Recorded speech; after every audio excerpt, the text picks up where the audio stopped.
Манай улс эрчим хүчний их үүсвэрийн ариун их нөөц баялагтай хэмээн тооцоолдог. За гэсэн хэдий ч бид үйлдвэрлэж байгаа эрчим хүчнийхээ хэрэглээг хангаж чадахгүй байгаа учраас 20%-ийг нь импортоор авч байгаа нь үнэн бодит дүр төрх юм а.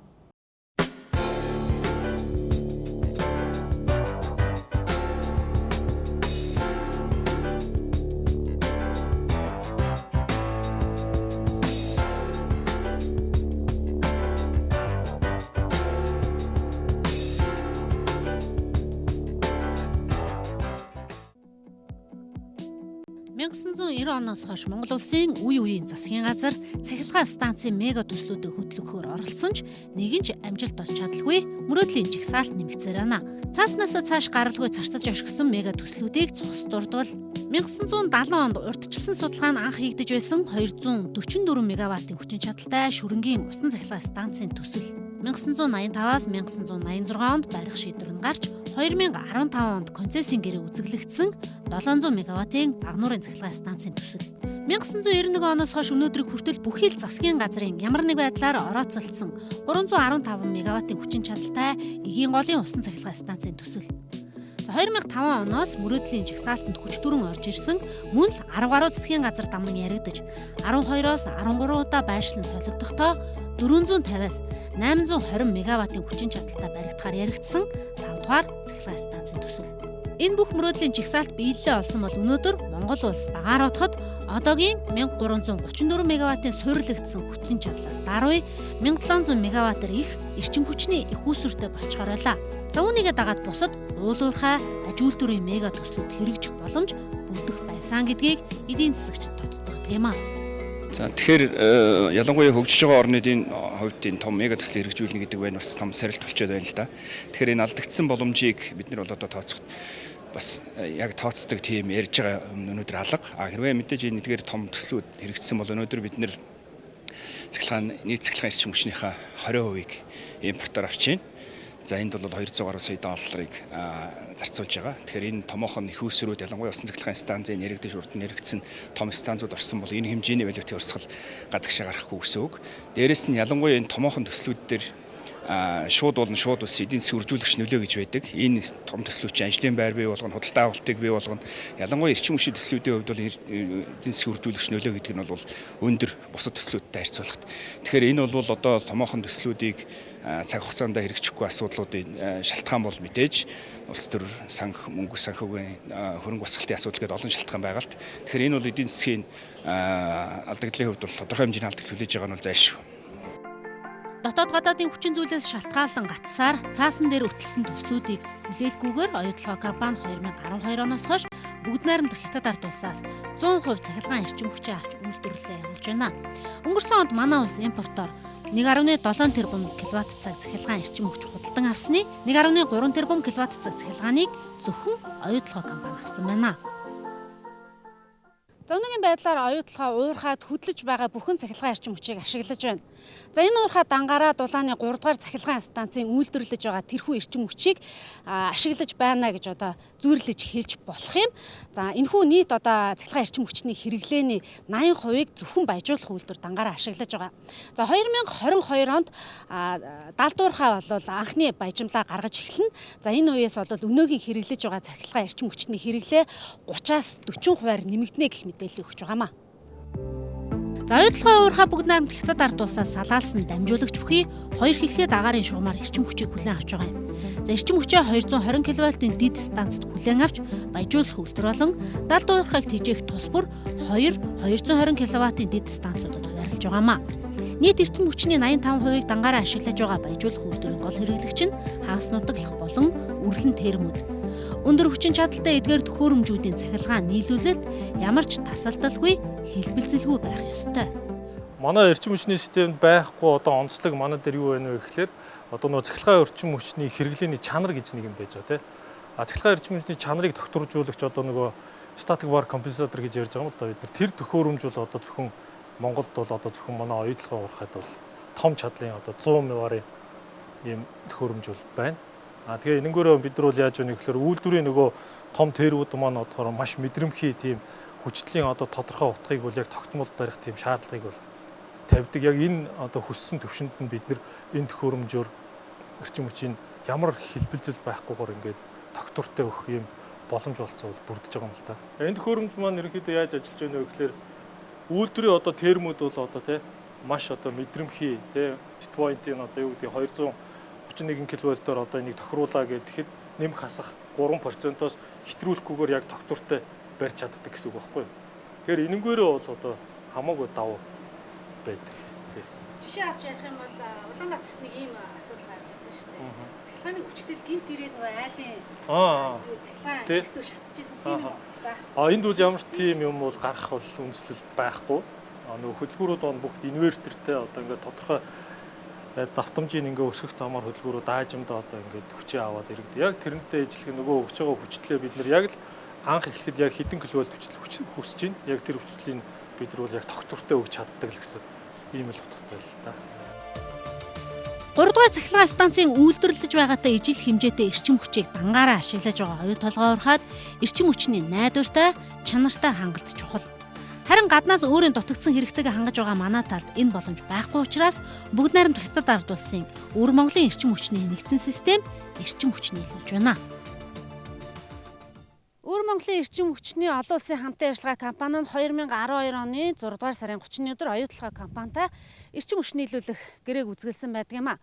За Өвөр Монголын өөртөө засах орны Баяннуурын аймгийн Умар Донд хошуунд байх 220 кВт-ийн дид станцаас эрчим хүчийг нийлүүлдэг. За энэхүү дид станц нь ойр хавьтай байх одоо 4 сэргээгдэх эрчим хүчний их үүсвэрээс одоо эрчим хүчээ татаж нийлүүлдэг юм байна. За тухайн дид станц нь бол Өвөр Монголын эрчим хүчний корпорацийн нэгдсэн системд бол хамааралтай. За 2012 оноос хойш 2019 оны 5 дугаар сарын 12-ны өдрийг хүртэлх энэ хугацаанд Өвөр Монголын эрчим хүчний олон улсын хамтын ажиллагаа компани оюу толгой компанид нийтдээ 6 тэрбум 886 одоо киловатт цаг эрчим хүчийг тасралтгүй найдвартай нийлүүлсэн байна. Бүгд найрамдах Хятад ард улсын Өвөр Монголын эрчим хүчний групп компани нь 2012 онд оюу толгой компанид эрчим хүч нийлүүлэхийн тулд Өвөр Монголын эрчим хүчний олон улсын хамтын ажиллагаа нэртэй охин компани байгуулсан байна. Тус компани оюу толгой төслийг найдвартай эрчим хүчээр хангахад төвийн эрчим хүчний системээс томоохон дэмжлэг авдаг. Тодорхойлбол компани Баяннуурын аймгийн нутагт байрлах салхи нарны цахилгаан станцуудаас эрчим хүчээ цуглуулan оюу толгойтой холбосон хос шугамар дамжуулалт хийж байгаа ч Өвөр Монголын эрчим хүчний нэгдсэн системийн 500 болон 220 дид станцтай давхар холбогдсон байна. 2019 оны 5 дугаар сарын 12-ны байдлаар 489 сая кВт цаг эрчим хүчээр хангаад байна. Энэ нь дунджаар 3 сая 600 кВт цаг эрчим хүч гэсэн үг юм.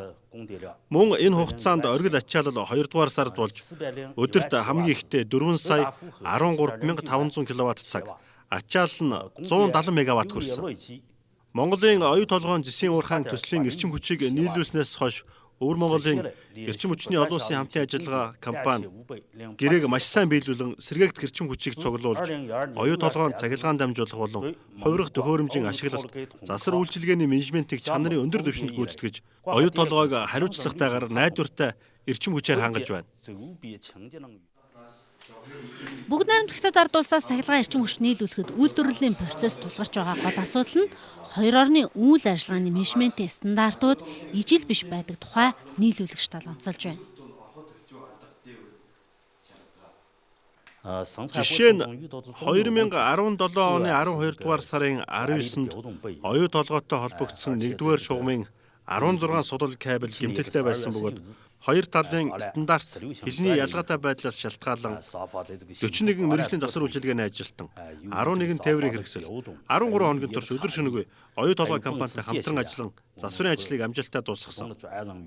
Ажлын бүтээмжийг дээшлүүлэх, засварын хугацааг богиносохын тулд стандартчлал хэл аюулгүй байдлын соёлын ялгыг харгалзан үзэж бид Монголын талтай хэд хэдэн удаа уулзаж Монгол Хятад улсын эрчим хүчний стандартад нийцсэн кабель засварын ажлыг явуулж эхэлсэн.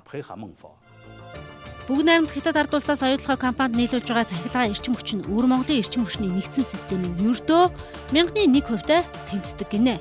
Гэхдээ тэд жилийн 150 сая доллараар хэмжигдэж байгаа энэхүү нийлүүлэлттэй чухалд тооцож хоёр орны эрчим хүчний стандартын зүрийг арилгахын тулд нэмэлт зардал гарган тогтвортой эрчим хүчээр хангах зорилттой байгаамаа.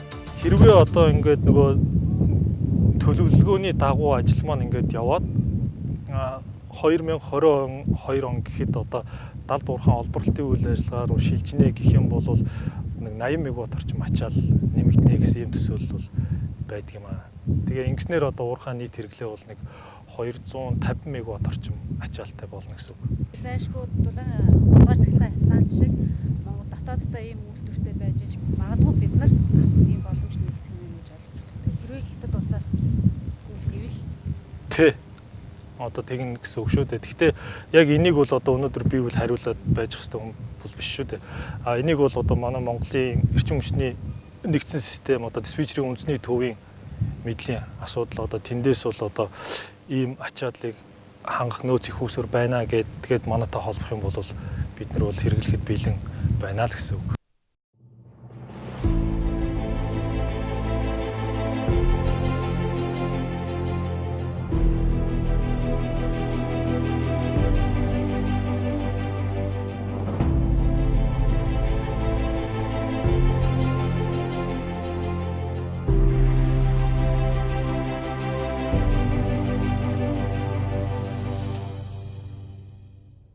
Монголд эрчим хүчний мега төслүүд хэрэгжихэд ямар шуухан хүчин зүйлсийг ялангуяа гадаадын хөрөг оруулагч нар харж үздэг вэ гэдэг дээр бас санал бодлоо хуваалцъя.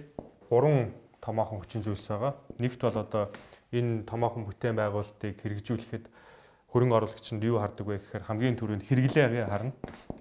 Энэ төслийг Монголд хэрэгжүүлвэл нөгөө талд нь энэ эрчим хүчийг хэрэглэх эцсийн хэрэглэгч нар байна уу? Энэ хэрэглээ нь Монгол улсдаа бүрдсэн байна уу гэдгийг одоо мэдээж тогтоож ээж энэ төслийн хөрөнгө оруулалтыг одоо хийх үгүйгээ шийднэ.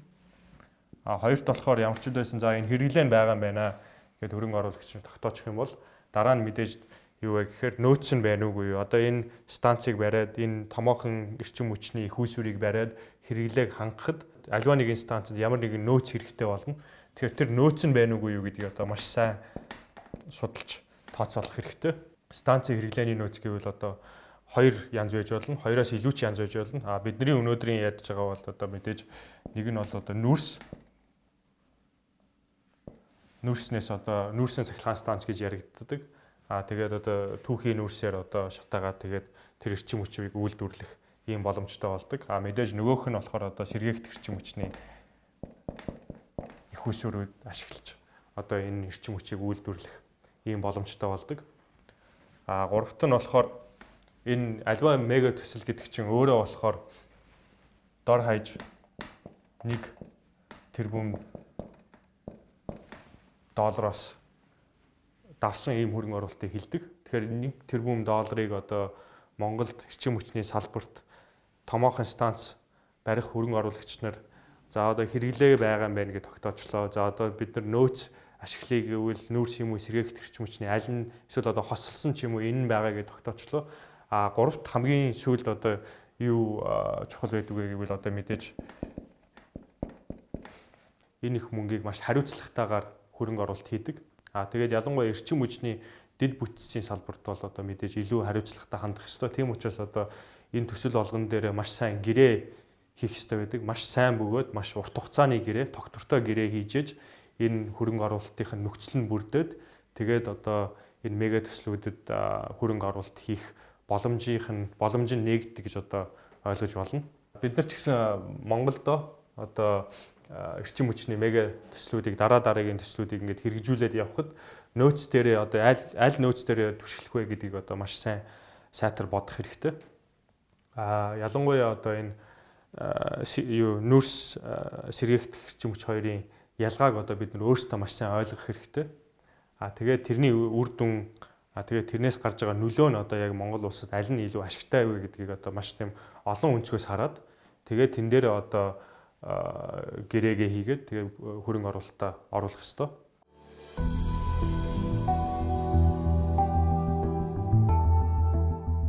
Өмнөгөө аймгийн цогт цэцгийн сумын нутаг 5 толгойн нүүрсний орд газрыг түшиглэж цахилгаан станц барина.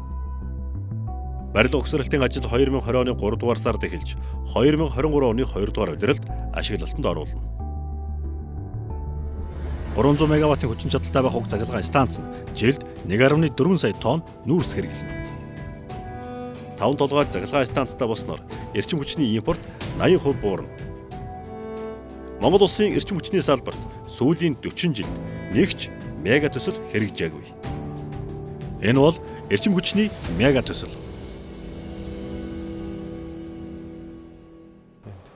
Ганжиргоогоос эхлэх зүг баг тийм үү? Надаас Тэгэлгүй яхаа.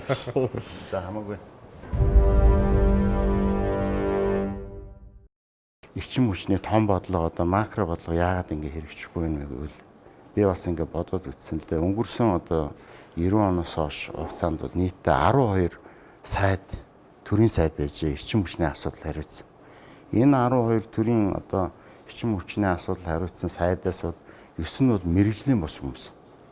Цэргийн офицер, төлөвлөгөөний мэрэгчлэн одоо хятад хэлний орчуулсан гэх мэтээр ингээд ерөөсө тоолж байна. Тэгээ энэ ч одоо юу гэсэн үг вэ гэвэл энэ өнгөрсөн хугацаанд бол эрчим хүчний бодлого бол одоо нийтдээ бол одоо 75% нь одоо мэрэгжлийн бус төвшөнд явагдчихъя гэж ингэж дүгнж болохоор байгаа. Мега төсөл ч гэсэн төсөл яг л адилхан бусад төсөлттэй тийм том жижиг дунд ялгаагүй адилхан одоо юутай жамаар хэрэгждэг. Тийм адилхан санхүүжилт босоод адилхан хуваар гаргаад ингээ хэрэгжүүлдэг дараа нь ингээ үрдсэн энэ урт хугацаанд хүртдэг юм юм байна. Мега гэж нэрлэж байгаа нь зөвхөн одоо хүмүүс ингээ тэрбум доллароос дээшхийн мега ч гэдэг юм ингээ их хэлбэрхэн томьёолдог л та. Тэгээ хэлбэрхэн ойлгох юм бас нэг давуу тал нь нөгөө талаасаа яг мега гэж нэрлэж байгаа нэг одоо гол учир нь бол тэр чинь том эдийн засгт үзүүлэх нөлөөг нь хэлж байгаа байхгүй. Тэгэхээр мега төслийн ингээ онцлог нь юу вэ гэхээр за жирийн төслүүдийг бол бид нар төслийн дотоодынх нь үр өгөөжөөр ингээ төслийг ашигын тооцдог тийм ээ. За энэ төсөл хөрөнгө оруулах юм бол нэг тэдэн хувийн одоо эдийн засгийн ашиг хүртэх юм байна гэд ингээд тооцдог. Мега төслийн хувьд бол зөвхөн эдийн засгийн ач холбогдлоос гадна том эдийн засгтаа үзүүлдэг одоо эдийн засгийн одоо шинжлэх ухааны ойлголтоор бол макро эдийн засгийн өгөөж гэж өгдөг тийм ээ. Тэгээ макро эдийн засгийн өгөөж гэдэг юм харж хийдэг байхгүй. Жишээ нь одоо Улаанбаатарт архны хооронд хайвей барьж тийм ээ. Өндөр урдны зам барьж. Тэрийг ямар ч одоо хураамж хураагаад тэр замыг барьсан өртгөөр нөхөж чадахгүй. Тэр тэрийг хийхгүй хийн. Ашиггүй мөртлөө яагаад хийж байгаа юм тэр нь макро эдийн засгтаа үр өгөөж авчирж байгаа байхгүй. Нийт улс орныхоо эдийн засгт үр өгөөж авчирдаг байхгүй. Тэгэхээр ийм нийт эдийн засгт томоохон хэмжээний үр өгөөж авчирж байгаа энэ төслүүдийг чинь мега төсөл гэдэг байгаа.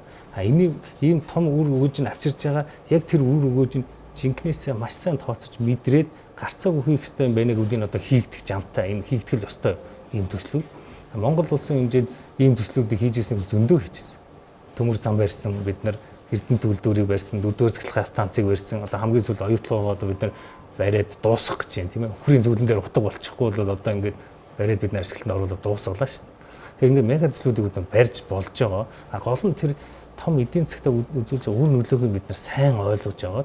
Тэгээд зөв тууштай бодлогоор дэмжих юм бол ямар ч мега байсан хийж болж байгаа. Ягаад гэвэл чинь хэрэгтэй нь ойлгомжтой болчихж байгаа учраас.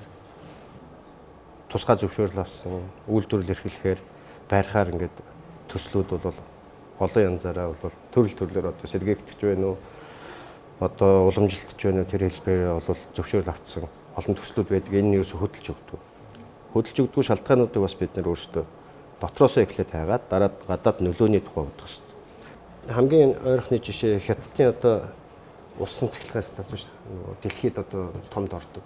Горшус гэдэг. 3 хавцлын усан цахилгаан станц. Тэр мега төсөл мөн үү? Хэрэгжсэн. Тэр чи 17 мянган мегаватт болов тий.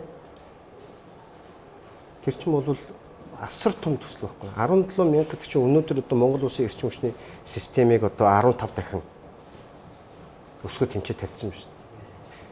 Одоо хамгийн ойрхон Оросын жишээг л ярил л да. Ангар мөрөн дээр одоо хичнээн усан цахилгаан станцууд байна. Братск дээр чинь цааталтан дахиад нэгийг нэмсэн. Тэр нь 600 мегаваттын чадaltaй.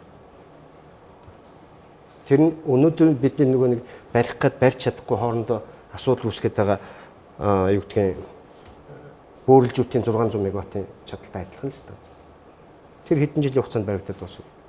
4-5 жилийн хугацаанд баригдаад дуусчихлаа шүү дээ. Тэгэхээр энэ нөгөө зорилттой хийх гэж төлөвлөсөн ажлуудыг энэ мега гэдэг нөгөө том хэмжээний төслүүдийг бол аль ч улс орон бол хийгээд дуусгацдаг тийм. Энийг бол өөрсдөө төлөвлөсөн, бэлтгэсэн байдаг учраас. Өнөөдөр Монголын хувьд бол бид нэр төлөвлөдөг. Бэлтгэх гэж оролддог. Их усүр байдгүй. Мөнгөний, хүний нөөцийн, байгалийн баялагын Энэ нөөцүүдээ бид нар яг зөв тооцож чаддгүй учраас мега төслүүдийг бид нар дандаа гацаанд ордог. Энийн хамгийн том гацаа бол үйл ойлголцлын гацаа. Энэ үйл ойлголцол дээр нь манай эрчим хүчнийхэн байна. Би бол нэг зарим тал дээр бол буруу ойлголттой байж магадгүй ганжиргаа уучлаарай. Манай эрчим хүчний зарим нэг нь болохоор нэг эрх мэдэл бүхэн өндөр очиод энэ буруу энэ зүгээр нэг толгойг нь угаачдаг. Нөгөөх нь очиж энд нэг баах юм ярьчдаг. Тэгээ нөгөө хэд нь хоорондоо ерөөсөө энэ ч болно болохгүй гэсээр байгаад асуудал нь явж өгдөг. Миний үед ажиллаж байгаа үед бол бид нар шүрэнгийн усан цахилгаан станц, эгийн голын усан цахилгаан станцын төслүүдийг хөдөлгөөд явуулах чиглэлд байсан. Хэдий ч энэ бол бас нэг дотоодын тодорхой мэдээллүүдийн буруугаас нөгөө талаас гадаад бодлогын алдаатай зүйлээс бол тийм үү. Ингээд энэ төслүүд минь бол явж чадаагүй зүйлүүд бий. Үүн дээр нэмээд уламжлалт эрчим хүчний үйлдвэрлэлийн тухайд ярих юм бол томоохон төслүүд хэрэгч гэж эхэлдэг.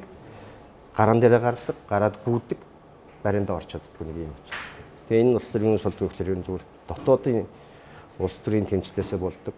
Нөгөө талаас бас гадаадын хөрөнгө оруулалтын асуудлууд яригддаг байна. Тэгэхээр энэнийг бол бид нар бас нэг өнөөдрийн сэдвүүдийн гол агуулга юм болов уу гэж би хувьдаа ойлгож байгаа. Яг эрчим хүчний мэдээж уламжилт тал дээр нь бол одоо шинжилэл явагдаагүй, шин төсөл хэрэгжээгүй 35 6 жил одоо болж байна гэдэг тийм. Хажуугаар ингээ харахад бол сүүлийн 5 6 жил бол одоо сэргээгт эрчим хүчний салбар Монгол улсад бас харьцангуй сайн хөгжсөн болоо гэж би бас хувьдаа хараад байгаа байхгүй тийм. Тэгэхээр одоо та бүгдээ зүгээс яагаад одоо ингээд сэргээгт эрчим хүчний салбар дээр нь илүү хөрөнгө ороод тийм. Одоо тэрнийх нь ялгаа нь одоо юунаас болж байна? Яг цаад одоо илүү хөрөнгө оруулалт нь амархан босч байна уу? Илүү улс төрийн дэмжлэг нь одоо илүү амар олдож байна уу? Тэн дээр одоо юу гэж бодцоож байна? За би төсөлтөө футбол ярих. холбоотой үйлс байгуулж байгаад тэгвэл эхлэе. За Newcom Group 2012 онд 5 дугаар станцыг концессийн гэрээгээр барих тендерт олон улсын компаниудтай нэгдэж консорциум болж ороод шалгараад барих эрхийг авсан. За тэгээд аваад одоо бол тэрнээс хойш 7 жил өнгөрлөө. Бид нэр шаваа тавьснаас одоо өөр цаашаа явж чадаагүй байна.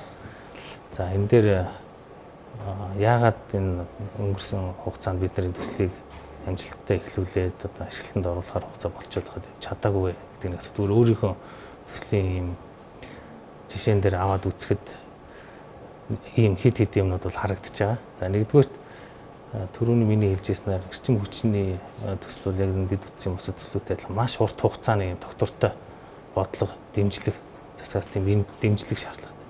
Төрөнд энэ одоо аливаа том төслийг гарцаагүй хэрэгтэй төсөл гэдэг одоо ихтгэл үнэмшилтэй байгаад тэрний төлөө тууштай дэмжих шаардлагатай. Тэгж дэмжсэн тохиолдолд энэ төслүүд явах болцоо. За бид нар 16 оны 5 сар гэхэд бид нар төслийнхөө барилгын ажлыг эхлүүлээгээд бараг бүх бэлтгэлээ бид нар хийчихсэн байсан.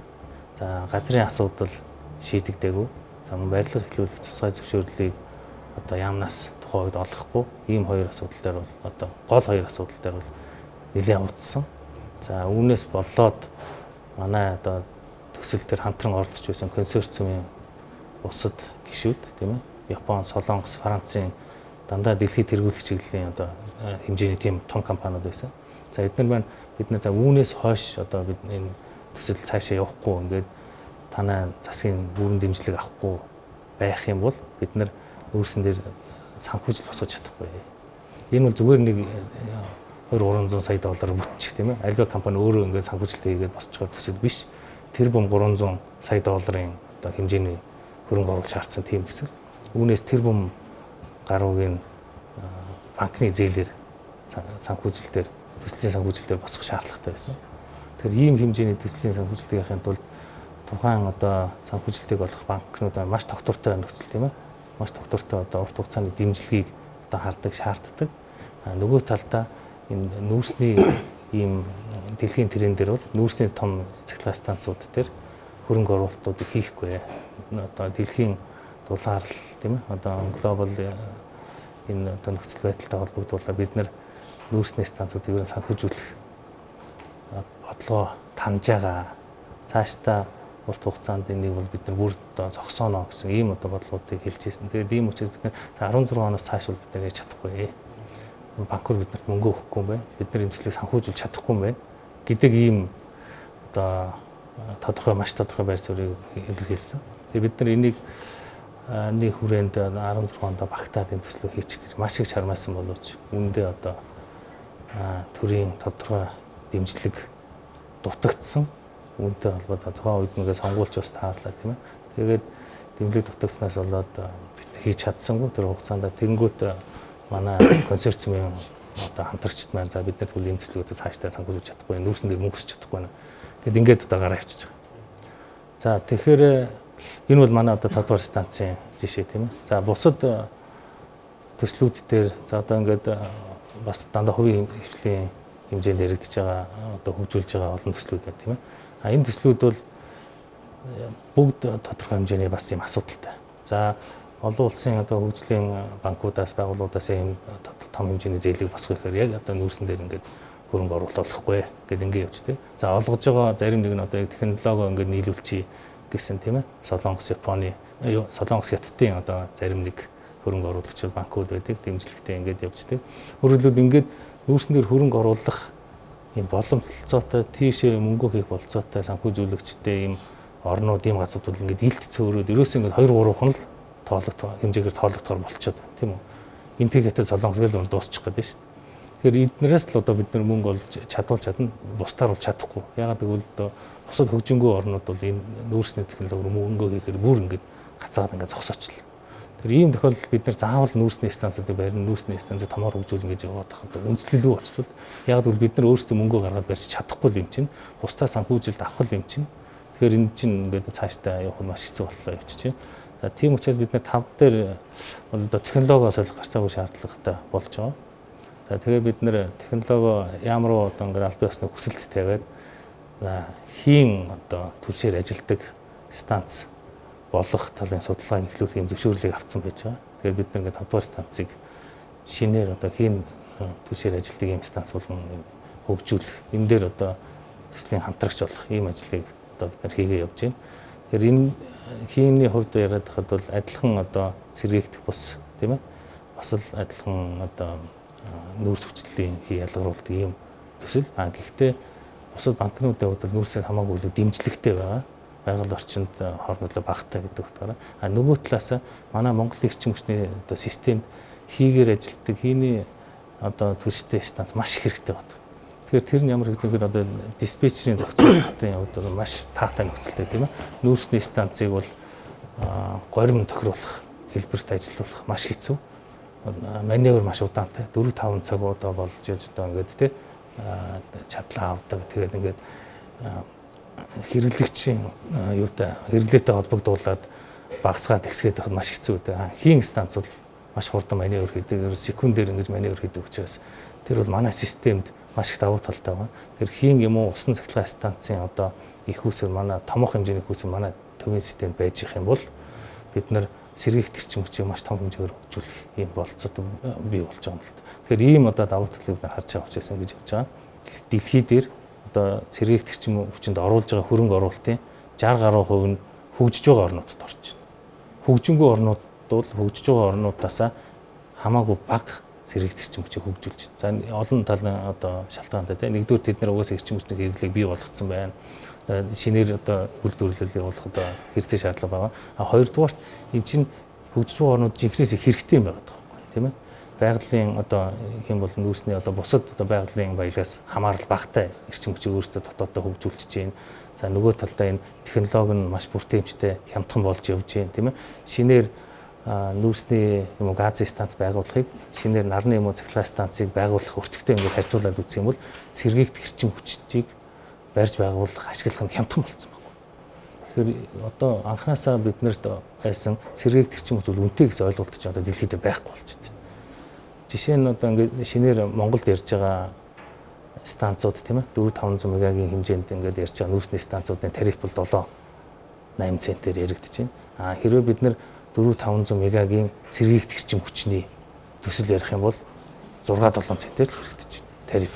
Тэгэхээр өөрөөр хэлбэл ингээд сэргээгт эрчим хүч чинь өөрөө юм хямдхан технологи болчиход байна л. Тэгэхээр яалтчгүй сэргээгт эрчим хүч одоо хөгжих эдийн засгийн учир шалтгаан бий болцсон байна. За Монголын хувьд бол хөгжиж байгаа. Өшөө цаашаа хөгжихийн тулд энэ систем дээр маань бол одоо тодорхой хэмжээний сэргийлэх эрчим хүчийг шингээх, зохицуулах юм чадвар нь бас бий болох шаардлагатай. Тэгээ энэ дээр би нэг энэ хол захирлал сая бас их сонин одоо мэрэгжлийн асуудал хүндээ явуулчлаа л да. Өөрөө бол манай их хол захирлч одоо сэргийгтийн хүн байхгүй юу. Тэгээ одоо сая сэргийгтийг ингээ магтаад ингээ явцсан. Ер нь бол тэгдэв. Сэргийгтгэ усан нусаа цөмийнхөө нүүрсээ ингээд энэ зөвхөн манайч биш. Манайхаа хоорондоо ингэж ярина. Дэлхийн төвшин ч гэсэн тэгж ярьдаг.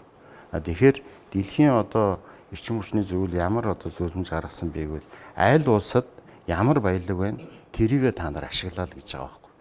Тийм ээ дөржрөө аль улсад ямар баялаг. Тэгээд одоо сая бол энэ хол захирал маань одоо нүүрсийг нэлээд яачлаа л да шүмжилчлээ. Тэгээ нүүрс бол би нүүрсийг яах гэдэг юм биш. Эсрэг санал яриад байгаа юм биш. Энэ зүгээр хэлэхэд ер нь одоо бол дэлхийн захиргааны эрчим хүчний нийт одоо 42% нь бол нүүрсний захиргааны станц гаргаж байгаа. Энийг одоо ингээд сая ярьснаар ингээд яахын тулд 40 жил хэрэгтэй гэж байгаа. Олон улсын экспертүүдийн тоос. Тэгэхээр 40 жилийн хугацаанд бол бид нар нүүрсийг ашиглаж болох нэ гэсэн үг. Монгол бол одоо нүүрсний баялаг ихтэй учраас нүүрсний захиргааны станц ашиглах ёстой. Гэхдээ тэр байгаль орчинд нөлөөллийн бүгдийг одоо устгаад арилгаад ингээ ашиглах хэрэгтэй байхгүй юу. За байгалийн хийгээд сая яригдлаа. Байгалийн хий хэрвээ Монголд байдаг бол окей. Байгалийн хий Монгол байхгүй учраас бид нар бас хараат байдал руу орчих ийм асуудал бол байгаа. Энэ зүгээр сая яг хуу тодруулга хийгээд зүгээр ярьж байгаа. Дээр нь одоо нэмээд ярихад энэ 5 дугаар захиргааны станц гэж одоо юм гайхамшигтай төсөл байлаа шүү дээ. Энд чинь одоо дэлхийн одоо том эхний 10-д ордог том одоо эрчим хүчний компаниуд Францын GDF-тэй одоо NG гэдэг бас NG болсон те. Энэ одоо дэлхийн эхний 10-д ордог компани тэгээ Япон, Солонгос, Ньюком ороод ийм одоо гайхамшигтай төслийг манай одоо хүмүүс ингээд удирдах төвшөнд одоо дид төвшин хүмүүсийн анхаарахгүй байсаар энийг алдчихж байгаа. Энэ харамсалтай. Энэ гайхамшигтай төслөөс гадна Улаанбаатар хотын дулааны асуудлыг шийдэх ёстой байхгүй юу? Багнуурт байж байгаа захиргааны станц бол дулааныг шийдэхгүй шүү дээ. 130 км газраас дулаан дамжуулах 25 км-т дулааны хараад ирсэн. Тэгээ Улаанбаатар хотын одоо дулааны өнөөдөр одоо нөөц нь бол энэ 2019 онд дуусчихсан. 2020 онд одоо энэ олон сайхан байшин баригдаад нөөц байхгүй. Яах вэ? Дулааны дутагдал орно. Одоо өвөл одоо хүйтэн болно. Ийм асуудал. Нэгдүгээр, хоёрдугаарт бол бид нар өвлийн эрсдэс уур амьсгал байдаг учраас дулааны одоо нөөц шаталтай байхгүй бол хот хөлдөж болно шүү дээ, тийм үү? Хот хөлжижсэн түүх биш. Бүр одоо Балканы одоо халуун дулаан уур амьсгалтай Софи хот өвөл хөлжижсэн түүх байгаа. Тийм учраас 5 дугаар захиргааны станцыг барих ёстой байсан байхгүй юу? Ер нь одоо бол сая ярьж байгаа технологийн өөрчлөлт барьж гэж яах вэ? Тэгээ болд юм бол тэр юм байна. Энэ 5 дугаар захиргааны станцыг одоо энэ захиргааны станцыг зайлшгүй барих шаардлагатай. Улаанбаатар хотын дулаан хангамжийг бол найдвартай болох хэрэгтэй гэж би боддоо шүү дээ дөржөр. Тэр өнө яг зүгээр юугаар баян түүгээрээ гэдэг шиг бид нар бол юу юугаар баян юм бэ гэдгийг ихлэ тооцох хэрэгтэй. Ханжургаан хэлж байгаа бол бид нар эрчим хүчний нүүрсний баялаг бол асар их. Энийг бол бид нар гадагш гаргаж чаддаггүй. Дотоодоо ч өлегтэй хэрэгжилж чаддаггүй. Яг үүндээ юунд хэрэгэлдэг вэ гэхээр одоо гэр оролцох юм бол өвлийг дулаахан өнгөрөөхийн тулд түлдэг байсан. Одоо тэрнийг нь өөрчлөөд сайжруулсан түлшээр хангахаар болж байгаа шүү. Үнэхээр биднэрт суур хүчин чадлаа нэмэгдүүлэх, аюулгүй байдлаа хангах гэдэг асуудал бол одоо бол номер 1 болсон. Өнгөрдөг жил Улаанбаатар хот баг бүхлээр тоггүй болов. 9 сарын 15-нд шүү дээ. За тэр бол одоо манай хүчин чадлын яг зөнхлөх нэг 70%-ыг хангаж байгаа дулааны захиргааны станц 4 дээр багахан хэмжээний аваар осол болоход Монгол улсын эрчим хүчний системд яаж нөлөөлж байгааг маш тод харуулсан ганцхан жишээ. Тэгэхэд бид нар тэрэн дээр одоо нөөц байхгүй учраас залгаж чадахгүй, холбож чадахгүй, хэрэглэгчдийн эрчим хүчний тэр хангамжийг найдвартай байлгаж чадахгүйгээр алдаж байгаа. Хэрвээ тэр 9 сарын 15-нд биш 12 сард болсон бол яах вэ? 12 сарын 15-нд болсон бол балархгүй. Тэгвэл тэр ингээд тэр бол ер нь сүүрэл болно. Тэгтэл бол тэр нэг хүний алдаанаас болж байгаа асуудал байгаа хэдий ч энэ бол бид нар цаана өөрөө нөөцгүй байгааг энэ шинж өгөхгүй.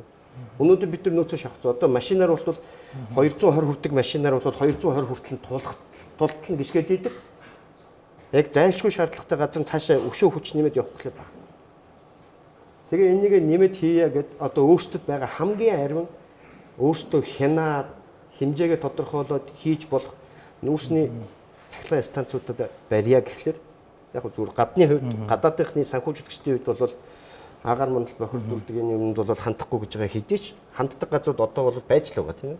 Жишээ нь одоо нэлснэр Энэтхэг байна, Хятад байна, Солонгос байна. За тэгээд бусад газрууд дээр бол Оросын албаны улс ч гэдэг юм ингээд яг энэ чиглэлээр технологи хөгжүүлж байгаа газрууд байна. За Германд бол би бас тухайн үед эрчим хүчний аюулгүй байдлын тухай болуулсан хуралд очиж сууж байхад германчууд бол атомын цахилгаан станцаас татгалзаад нүүрсний цахилгаан станцын технологиг сайжруулах тухай юмнуудыг ярьж байна. Тийм шүү дээ. Технологи сайжруулах. Энэ бол одоо бол биднээс одоо технологи хэрхэн хурдан өөрчлөгдөж байгааг бол одоо сарын дотор мэдэрч байгаа шүү дээ. Тэгэхээр бид нар бол байгаа юм илүү зөв ашиглаж өөрсдөө дотооддоо байгаа тэр юмнуудаараа өөрсдийнх нь баялагийг бүтээгээд тэрний үндсэн дээр эрчим хүч гэдэг бол альва ямар ч салбарын ямар ч үйлдвэрлэлийн гол суурь болдог учраас энийгээ тогтвортой, найдвартай байлгах, үн тарифын хувьд бол хөрш улсуудтайгаа өрсөлдөх төвшөнд байлгах. Ингээд энийхээ үр дүнд бол олон станц баригдсанаар одоо жишээ нь дулаан цахилгаан станц 1400-ад ажилтан тавилаа. Тийм 1400. Энд ч байгаа тэр боловсон хүчнүүдийг зөв хуваарлаад олон станцууд байрлуулахад бол тэнд бол ажлын байр нэмэгдэх, цалин үүсний асуудал гэх юмуд бол хангалттай шийдэгдэх байхгүй. Энийг дагаа юу шийдэгдэх вэ гэхээр нөгөө нүүрсний урхаанууд чинь бүгд ажилтаа болно. Цахилгаан станцуудад ажилтнууд бий болно. Эргээд цахилгаан эрчим хүчний үн тариф хямдхан байснараа бид нар гаднаас авдаг импортын дараагийн нэг чухал бүтээгдэхүүн нефт бүтээгдэхүүнийг орлох цахилгаан автомашин болон бусад юмнуудыг бол хийх боломжууд биднэрт гарч ирэх байхгүй. Гадны бизнесмэнүүд, гадны тэр санхүүжүүлэгчид бол үр ашиггүй зүйл рүү хязгаарч хөрөнгө оруулалт хийх. Тэгэхээр бид нар бол яг одоо бага баялаг буюу нүүрснийхээ тэр станцуудыг үр ашигтай хүний сонирхол татах тэр хэмжээнд авчирхад бол санхүүжилт бол олдох болов гэж би боддог. Өнөөдөр биднээсийн хувьд бол хамгийн чухал өөрсдөө бас нэг аль юмнаас хамаарахгүйгээр өөрсдөө ядаж нэг хянаа хинжээ тий хийж болдог тэр их усүр маань юу гэхээр нүүрс болон хэрвээ ашиглаж чадвал метан хий байна. За сэргээгдэх дээр бол хэрвээ нөөцлөр байхгүй бол биднээсийн хувьд бол яг байгалийн хараат байдал орж байгаа маа. Энэ хүн бол энэ байгалийн уур амьсгал одоо байгалаас хамааралгүй байх тэрнийг хянаж чаддаг байхын тулд төрөл бүрийн арга хэрэгслүүд хэрэгжилж байгаа. Тэрний нэг хэлбэр бол одоо юу гэдгийг салхины эрчим хүч, нарны эрчим хүч аль алийг одоо ингэ нөөцлөх талын технологиудыг л хайгаад байна шүү дээ. Энэ ирээдүйдээ явсаар байгаа илүү сайн болоод нүүрснээсээ бүр илүү биднүүсийг баялаг тэр хэмжээнд авчиж магадгүй тодорхой цаг хугацааны дараа. Бас нэг сэргээгдэхин тухай асуудал бол би тэр усны цахилгаан станц, усны эрчим хүчний тухай бид нэг бол байнга ярьж их хэрэгтэй гэж боддог. Юу гэхээр Монгол улсын одоо хэрвээ суурлуулад хийж чадах юм бол усны цахилгаан станцын нөөц бол 5.5 гигаватт байхгүй юу? 5.5 гигаватт. Энэ маань бол өнөөдөр биднээсийн хэрэгжилж байгаа эрчим хүчний хэмжээг бол 50 дахин нэмээд явчихсан эрчим хүчний нөөц боломж бол бидэрт байна. Тэгэхдээ энэгээр бид нэр далан барих, уламжлалт технологиор одоо усан цахилгаан станц барих гэхээсээ илүүгээр сүүлийн үед гараад байгаа одоо урсгал усан дээрээс эрчим хүч үйлдвэрлэдэг тэр боломжуудыг бас судлаад эрчим хүчний одоо энэ шин залуу боловсон хүчнүүд хөрөнгө оруулалт хайж байгаа нөхдүүд нь энийг судалж байгаасаа гэж би боддог байхгүй. Яагаад гэвэл Монгол улсад бид нар үнэхээр яг маневрлия гэдэг юм бол одоо дулааны цахилгаан станц тавыг таад бол байгалийн хийгэр ч юм уу ажилтдаг болгоё гэж шүү дээ. Гэтэл байгалийн хийгээ бид нар ажилтдаг болгоод хийхэд үнэхээр маневрлж чадах бидэрт бол өндөр болно. 3 секундын дотор ч юм уу залгадаг чадлаа өгч чаддаг боломж бол биднэрт гарна. Гэхдээ их усүр байна биднэрт яаж олдох вэ гэдэг юмыг бол мэдээж бас та нар нэг тодорхой сурвалж их харсан Монголынхаа метан хийгэл ашигладаг болоё гэж бодож байгаа. Метан бол нэг төрлийн бас LNG шүү дээ тийм ээ. Байгалийн одоо шингэрүүлсэн хий. Тэгэхээр бид нар эхний ээлжинд импортын байгалийн шингэрүүлсэн хийгээр ажилдаг байжгаад за Монголоос одоо метан олборлох эрхтэй лиценз авсан бас дотоод гадаадын хөрөнгө оруулагч олон компаниуд байгаа л да. Тэгэхээр тэр компаниуд метан олборлоод гараад ирэх юм бол тэрний хүртэл бид нэг 10 жил шаардлагатай гэж бодож байгаа. 10 жилийн дараа бол метан орж ирэх юм уу те? Тий 10 жилийн дараа метан Монголдоо ингээд олборлоод бид нэр сураад чаддаг болчиход бид нар станц маань яг тэрүүгээр ажиллах чадвартай байх.